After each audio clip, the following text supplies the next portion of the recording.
Hey guys, today I've got a story for you that's a bit wild, funny, and honestly, a bit of a life lesson.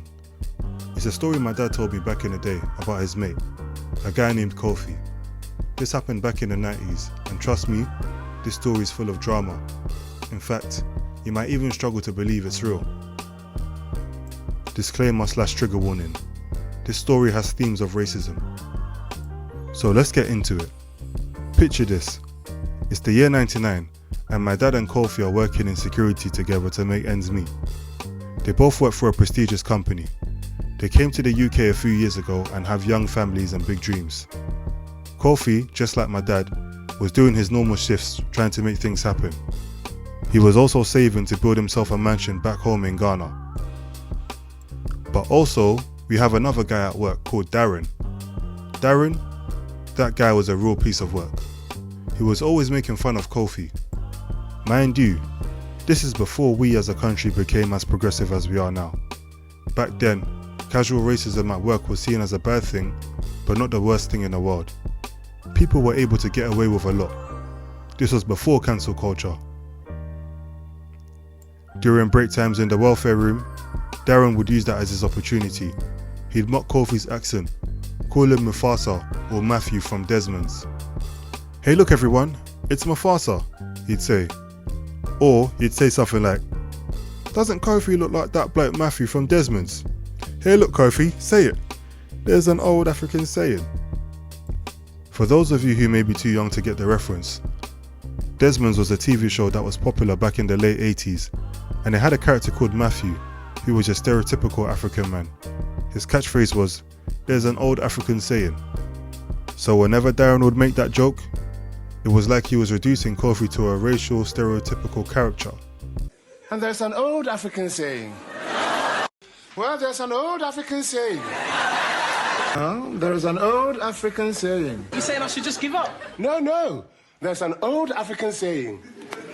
Oh, there's an old African saying. Oh, there's an old African saying. Now, Kofi didn't find these jokes funny at all. In fact, he tried to report it to management. But these were the 90s. Things were different back then. Basically, nothing happened. Darren got a slap on the wrist and carried on. "He's only having a laugh of ya. Relax, son. You'll do yourself an injury." It was slowly becoming the running gag at work, and this started to affect Kofi a lot.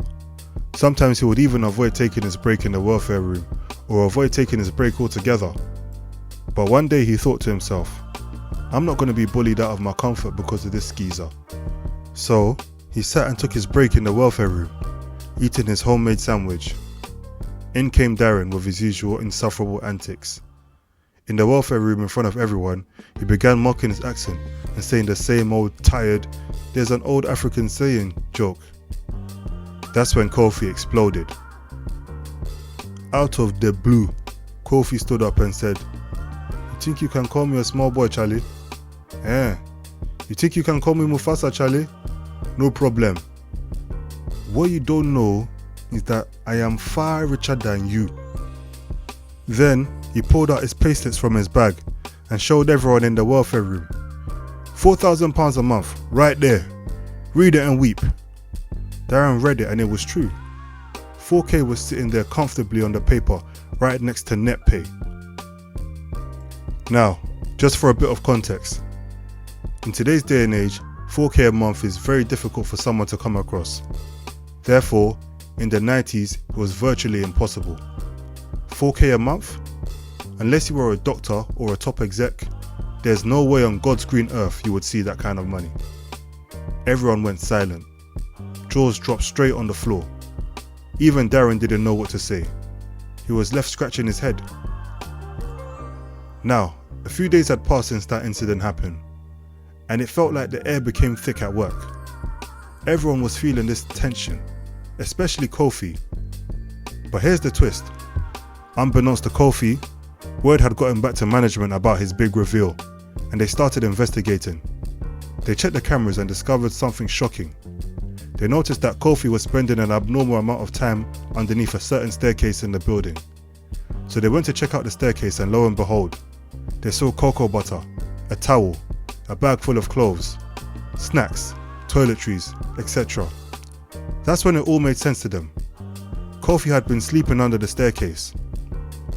Then they checked the roster and saw something even more interesting. They saw that he was working almost 30 days of the month, which was almost impossible. But then it clicked. By sleeping and showering at work, he could clock himself in for every single overtime shift, basically working 30 days a month, rent-free. He had it sweet.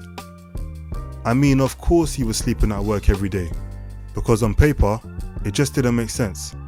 4K a month was like having 2 full-time jobs and working them back-to-back with no days off. Now, a week had gone by, and Darren, realizing the investigation was concluding, decided to go up to Kofi and talk. "Hey, can I have a word?" "Hey man, I just wanted to warn you. Management found out about you sleeping here. They've got a lot of dirt on you. You might want to hand in your resignation. Also, I just wanted to say I'm sorry for all those jokes I made before. I didn't think things will escalate this far, nor was it my intention for you to lose a job. I know you're a family man and work really hard. If I know anyone hiring, I'll put in a good word for you. All the best." Kofi thanked him, saying that he had a feeling that management were closing in on him.